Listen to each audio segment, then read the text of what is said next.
Hey, everybody. My name is Clint Winter, and I am the technology director for Elbert County.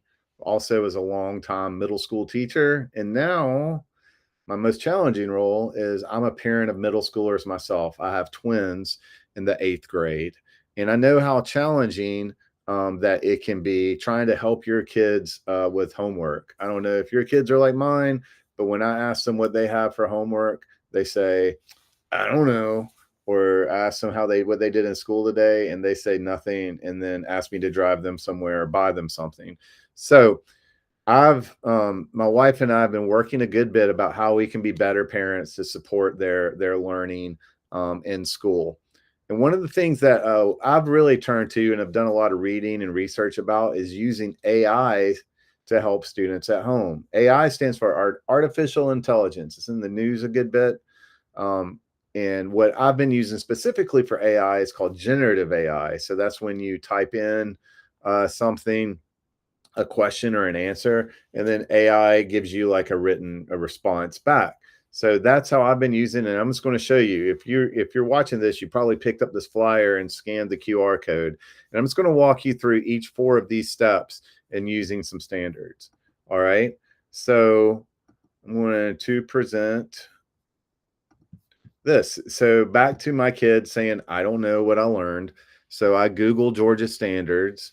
And this changed a little bit. And you can go to this website from the Department of Education called Godot Suitcase. This is a great resource because here it's going to list all of the standards that are being taught in our from the state in our school district, everything from K through 12.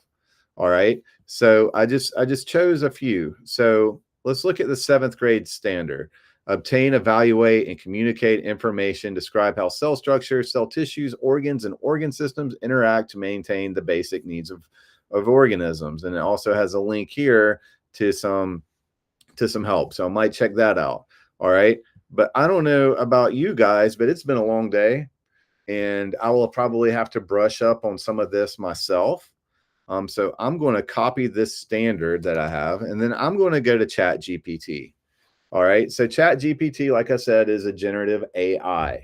There's a free version and there's a paid version that you can do. I think the paid version is like $20 a month, and the paid version is just a lot more current information. Regular, I don't call regular because it updates all the time, but Chat GPT, the free version, it is usually a few months to a year out. It changes some. Of outdated material. But for this kind of stuff that we're talking about, I think that it's fine to use. We don't need like the most recent news and updated and trained AI to help us. All right. So here's my standard. And like I said, I don't understand it. So I copied it and I pasted it in. And I might say, explain this to me like I'm a novice and I am trying to help my middle school student with their homework. So this is to learn and to understand.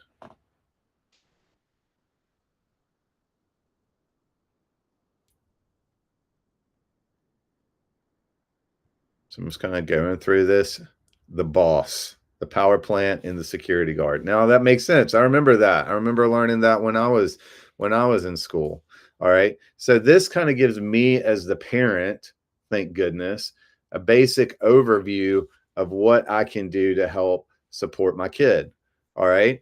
So we'll go through that. And it has all of this.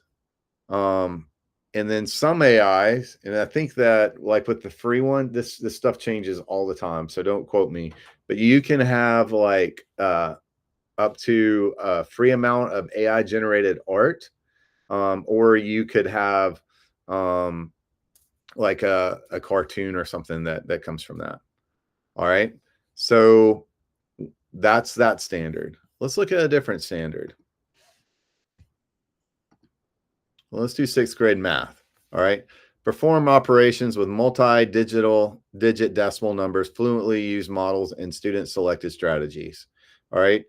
And then it has the strategies and methods here.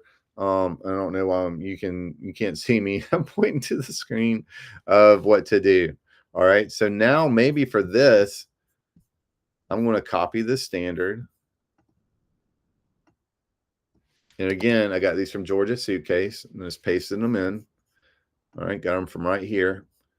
All right, so now I'm going to paste in this standard, and I'm going to say, give me some practice problems and summaries to help my sixth grade student prepare for their math test.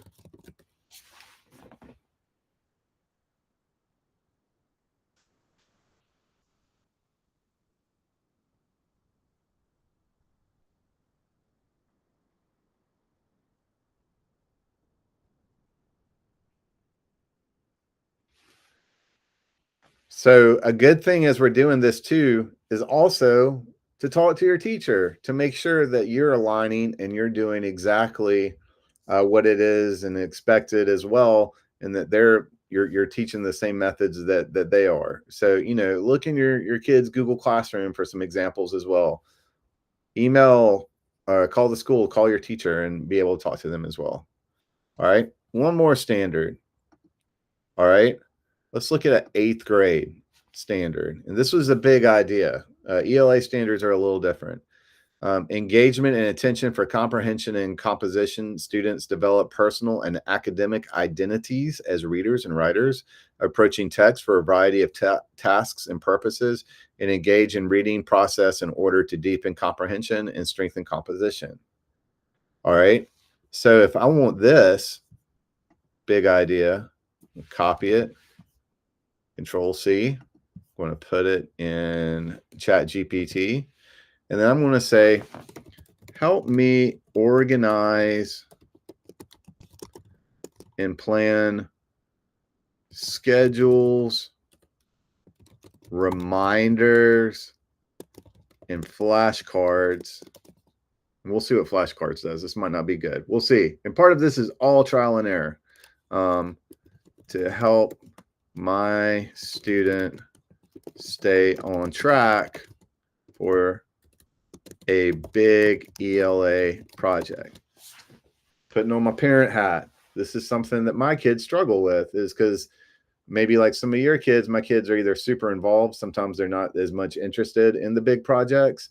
But a lot of this in eighth grade and getting them ready for high school is to have them be prepared and to be organized, right? So this is going to help me do that. It's breaking it down into mini goals, a weekly schedule for my kids. This is what I need, is trying to help them understand the schedule that they need to have so we can plan for this. And it breaks it down. Some things that I can go in and say to my kids, hey man, read 10 pages and annotate 2 quotes today.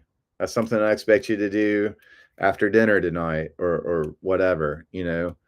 I either text or email this if to myself while I'm thinking about it, so I can be sure to remind them. So this is all something that you can do.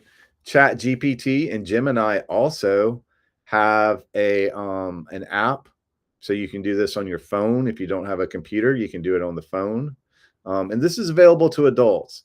We do not have this opened up for our students in the school district, but this is something as you as a parent can do on your own. All right. The last thing is to use responsibly. All right. So this is a helper. It's not a replacement. I kind of like to think of AI as a personal assistant. For me, it's like a thought partner that I have ideas back and forth. Just because it says it doesn't mean I'm going to automatically tell my kid that or paste it or in there and send it to them. But, make sure that their AI can make mistakes every once in a while. Not all the time, but sometimes that. So just, use your brain too. And I try to use my brain as a parent to make sure that I have I'm making good choices based on what I'm reading. So if you have any questions, my email address and my phone number is at the bottom of this flyer. So please reach out and let me know. And thank you so much for watching. Good luck. The struggle is real.